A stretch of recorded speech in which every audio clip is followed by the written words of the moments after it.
दोस्तों, कई बार हम अपने जीवन में जानबूझकर या किसी के बहकावे में आकर कुछ ऐसे गलत काम कर देते हैं जिसका पछतावा हमें बाद में होता है। आज इस बहुमूल्य कहानी से हम जानेंगे कि जीवन में गलत काम करने से कैसे बचें, क्योंकि आज जो हम करते हैं उसी का परिणाम हमें भविष्य में देखने को मिलता है। और यह आपने अपने आसपास के जीवन में जरूर देखा होगा कि कोई भी व्यक्ति गलत काम करता है तो उसका नतीजा भी गलत ही होता है।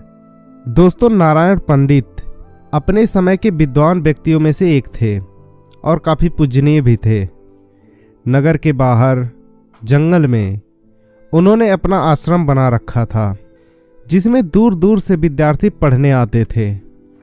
पंडित जी के आश्रम में किसी प्रकार का भेदभाव या ऊंच नीच का व्यवहार नहीं होता था।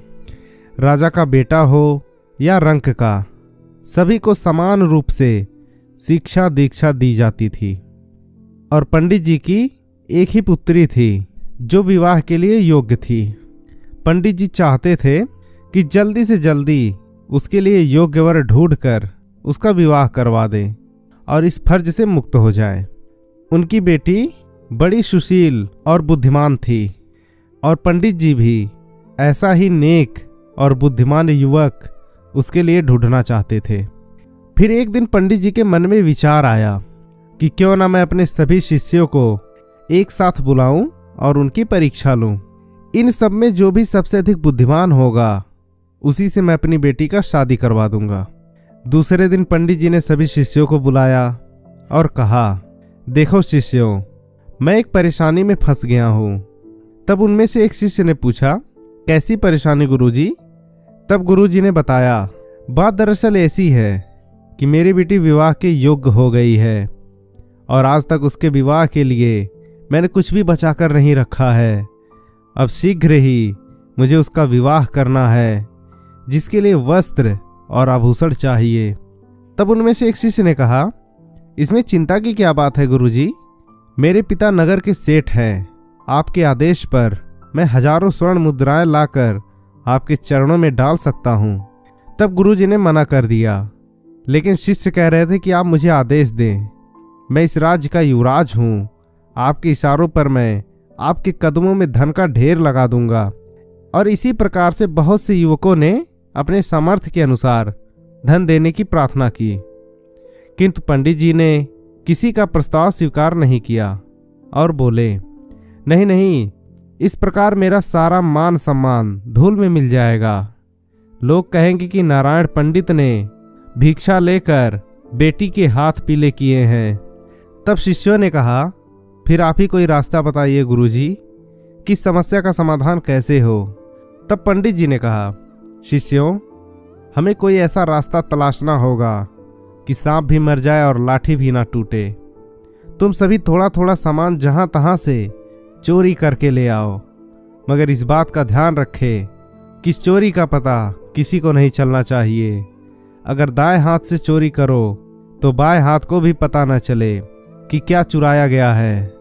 यह चोरी एकदम गुप्त होनी चाहिए। अगर तुम ऐसा करते हो तो इस प्रकार से तुम्हारे गुरुजी की लाज बच सकती है। तब शिष्यों ने कहा, आप चिंता न करें गुरुदेव, हम ऐसा ही करेंगे। इसके बाद जो भी शिष्य कोई वस्त्र या आभूषण चुरा कर लाता है वह चुपचाप पंडित जी को दे देता है। कुछ ही दिनों में गुरुजी के पास ढेरों चीजें एकत्रित हो गईं। हर शिष्य द्वारा चुरा कर लाई गई वस्तु पंडित जी अलग अलग स्थान पर रख दिए। कुछ दिन गुजर जाने के बाद पंडित जी ने देखा कि लगभग सभी शिष्य कोई ना कोई चीज चुरा कर ले आए हैं, मगर धर्मसेन नाम का एक युवक आज तक कोई भी चीज चुरा कर नहीं लाया।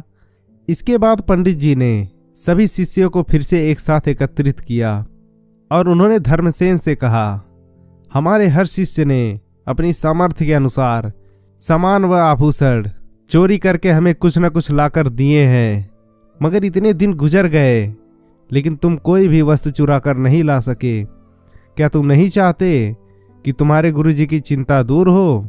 तब धर्मसेन ने कहा, मैं तो चाहता हूँ आपकी चिंता दूर हो गुरुदेव, दिल से चाहता हूँ। तब गुरुजी ने कहा, फिर तुम आज तक कोई भी चीज चुरा कर क्यों नहीं लाए? तब धर्मसेन कहता है, कैसे चुरा कर लाता गुरुदेव, आपकी आज्ञा ही ऐसी थी जिसने मुझे बार बार चोरी करने से रोका। तब पंडित जी ने कहा, क्या मतलब?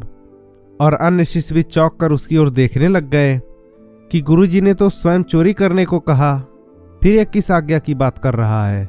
तब धर्मसेन ने आगे कहा, आपने ही तो कहा था चोरी करके लाना है, लेकिन इस चोरी का किसी को पता न चलना चाहिए कि दाएं हाथ चोरी करके बाएं हाथ को भी पता न चले।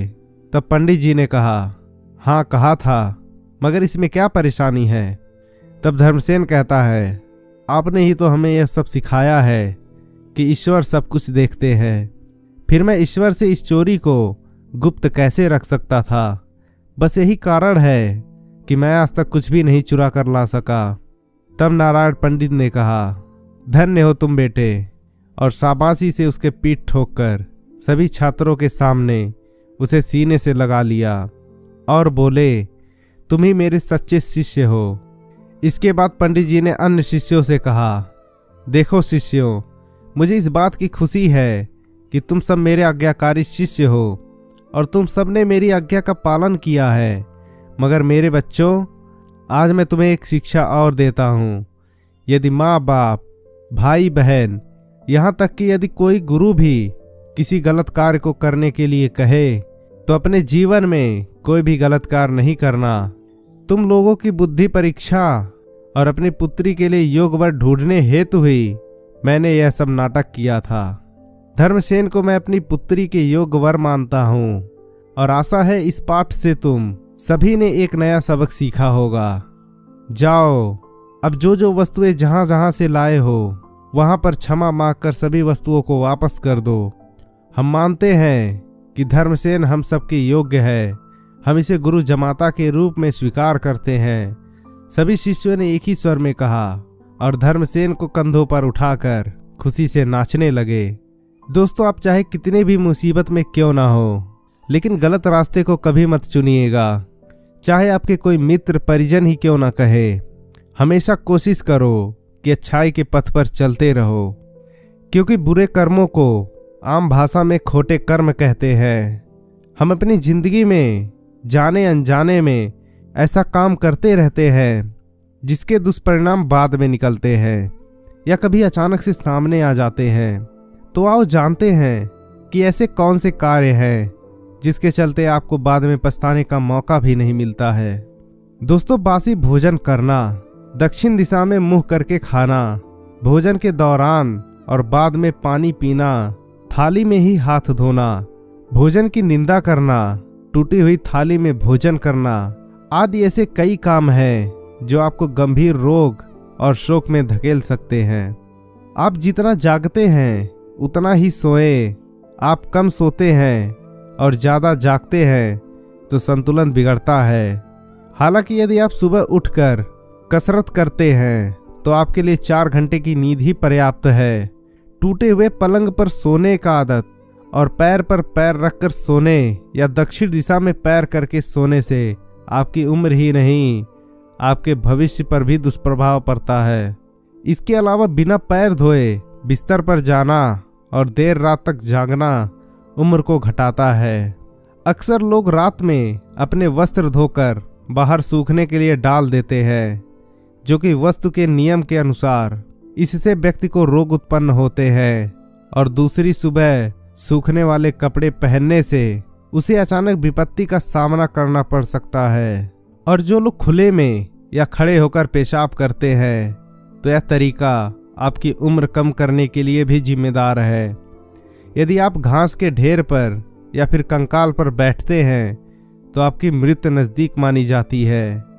शौच का स्थान और शौच करने की दिशा भी नियुक्त है, उसी का पालन करें। इसके अलावा जो भी व्यक्ति नाखून चबाता है या फिर स्वयं को दूषित रखता है, स्वयं की सफाई का ध्यान नहीं रखता, ऐसे व्यक्ति की उम्र कम होती चली जाती है। कई लोग की आदत होती है कि वह अपनी अंगुलियों या गर्दन की हड्डियों को चटकाते रहते हैं। इससे जहां उम्र कम होती है वहीं इससे दरिद्रता भी बढ़ती है। वास्तव में कुछ लोग हर थोड़ी देर बाद जोर जोर से अपनी अंगुलियों को चटकाते रहते हैं और लंबे समय तक अंगुलियों को चटकाने से आपको बुखार, जोड़ों में दर्द जैसी बीमारी हो सकती है और बुढ़ापे में उंगलियां हिलने लगती हैं, अर्थात उनकी किसी भी चीज को पकड़ने की शक्ति का पतन हो जाता है। और माना जाता है कि ऐसा करने वालों के हाथों से लक्ष्मी भी चली जाती है। अब लक्ष्मी जाती है या नहीं यह तो नहीं मालूम, लेकिन कई लोगों को अपने शरीर के हर जगह की हड्डी चटकाने की आदत होती है, जिसके चलते एक दिन सभी ज्वाइंट ढीले पड़ जाते हैं और बुढ़ापे में उनकी शक्ति कम हो जाती है और फिर हाथों की उंगलियों को चाय के कप को पकड़ने की शक्ति नहीं रहती। और बहुत से व्यक्ति अलग अलग प्रकार के नशा करते हैं, जिसकी वजह से सुख और समृद्धि और एक समय बाद उनका सेहत भी नष्ट हो जाता है। आप कितने ही धनवान क्यों ना हो, लेकिन यदि आप लगातार नशा करते हैं तो निश्चित ही इससे आपके कुल परिवार का बिखराव हो जाता है, आपकी प्रतिष्ठा धूमिल हो जाएगी। ऐसे कई उदाहरण हैं जो आपको मिल जाएंगे, जिनके पास सब कुछ था लेकिन वह अब बर्बाद हो चुके हैं। कई लोगों को देखा गया है कि जंगल में या खुले आकाश के नीचे कहीं भी सुनसान इलाके में शराब पीने के लिए इकट्ठे होते हैं। उनकी यही आदत कभी भी भारी पड़ सकती है और इसके जब दुष्परिणाम निकलते हैं तब समझ में आती है। ज्योतिष के अनुसार ऐसे स्थानों पर भोजन आदि करने से राहु और केतु का प्रकोप बढ़ जाता है, जो वास्तु के अनुसार बरकत चली जाती है। लेकिन एक मान्यता के अनुसार भूत प्रेत सक्रिय होकर आपके जीवन में तूफान खड़ा कर सकते हैं। और कई लोग ऐसे होते हैं, जल्दी सफलता पाने के लिए, किसी को प्रभावित करने के लिए तंत्र आदि का सहारा लेते हैं। वह किसी तांत्रिक या फकीर के यहाँ जाते हैं। ऐसे लोग बाद में अपने ही किए पर पछताते हैं। और बहुत से लोगों को सीटी बजाने का आदत होता है। ऐसा कहते हैं कि घर में या रात में सीटी नहीं बजाना चाहिए। इससे एक और जहां धन की हानि होती है तो वहीं आप किसी अनजान संकट को बुलावा दे सकते हैं। यह भी माना जाता है कि रात में सीटी बजाने से बुरी आत्माएं सक्रिय हो जाती है।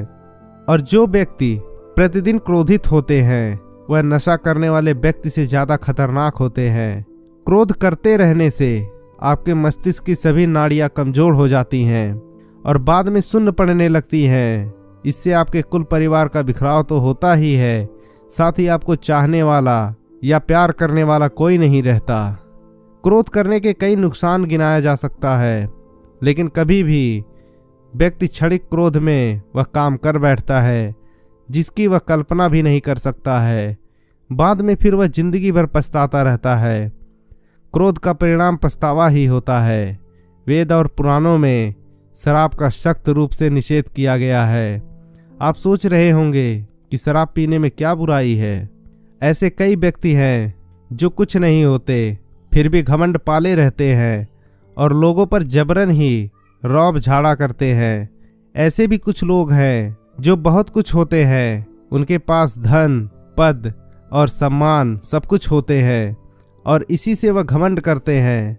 हाँ, यह बात सही है कि हर व्यक्ति में थोड़ा बहुत घमंड तो होता ही है, लेकिन कुछ ज्यादा ही घमंड है तो फिर उसका पतन भी तय है। और जो व्यक्ति कंजूस होते हैं या यूं कहें कि महाकंजूस होते हैं, ऐसे व्यक्ति द्वारा अर्जित धन का उपयोग न तो वह कर पाता है और न ही उसका परिवार। अति कंजूस व्यक्ति को मृतक समान माना गया है। ऐसा व्यक्ति धर्म कर्म के कार्य करने में, आर्थिक रूप से किसी कल्याण कार्य करने के लिए दान देने या उसमें हिस्सा लेने से बचता है। और जो व्यक्ति कंफ्यूज्ड होते हैं, जो अपने विचारों को दृढ़ नहीं रखते हैं, कुल मिलाकर ऐसा व्यक्ति मूर्ख होता है। ऐसा व्यक्ति खुद कभी निर्णय नहीं लेता, उसकी जिंदगी के हर फैसले कोई दूसरा ही करता है। और समाज में ऐसे कई व्यक्ति हैं जिनका घर, परिवार, समाज, नगर और राष्ट्र आदि में किसी भी क्षेत्र में कोई सम्मान नहीं होता है या जिसने कभी सम्मान अर्जित ही नहीं किया। दरअसल ऐसे व्यक्ति जो विख्यात तो नहीं है लेकिन कुख्यात जरूर है और बुराइयों से भी बुरी होती है बदनामी। समझदार व्यक्ति हर प्रकार का नुकसान उठाने के लिए तैयार होता है, सिर्फ बदनामी से बचने के लिए। बदनामी से सब कुछ नष्ट हो जाता है। बदनाम व्यक्ति भी मृतक व्यक्ति के समान होता है। और जो व्यक्ति खुद के तन और मन को ही पोषित करने वाला होता है, खुद के स्वार्थ और आत्मा को संतुष्ट करने वाला होता है, ऐसे व्यक्ति के मन में किसी भी अन्य के लिए कोई भाव या संवेदना नहीं होती। ऐसा व्यक्ति भी मृतक के समान ही होता है। आपने देखे होंगे ऐसे बहुत से लोग हैं जो खाने पीने में, पहनने ओढ़ने में, घूमने फिरने में हर बात पर सिर्फ यही सोचते हैं कि सारी चीजें पहले मुझे मिले, बाकी किसी को भी नहीं। ऐसे लोगों के मन में अपने परिवार, समाज और राष्ट्र के लिए कोई भावना नहीं होती है। यह सभी के लिए अनुपयोगी और मृतक समान है। यह खुद की कमाई को खुद ही खर्च कर देते हैं और दूसरे की कमाई का भी खाने का आस रखते हैं। और ऐसे लोगों को इससे मतलब नहीं रहता कि क्या अच्छा है और क्या बुरा। उन्हें तो दूसरों में कमियां ही नजर आती है। और जो लोग कभी किसी भी मौके और बात से खुश नहीं होते, ऐसे नीरस लोग भी जीवन में कभी धनवान नहीं बन सकते। इसलिए दोस्तों, आप सभी गलत रास्तों को छोड़िए और सत्य के मार्ग पर चलिए, जिससे आपका भला होगा और जीवन भी सुखमय व्यतीत होगा। क्योंकि गौतम बुद्ध कहते हैं, संदेह या शंका करना एक ऐसी भयंकर बीमारी है जो सारे रिश्तों को पल भर में तोड़ देती है। मन की अवस्था सभी मानसिक अवस्थाओं से ऊपर है। झरना बहुत ही शोर मचाता है, जबकि सागर हमेशा गहरा और शांत रहता है।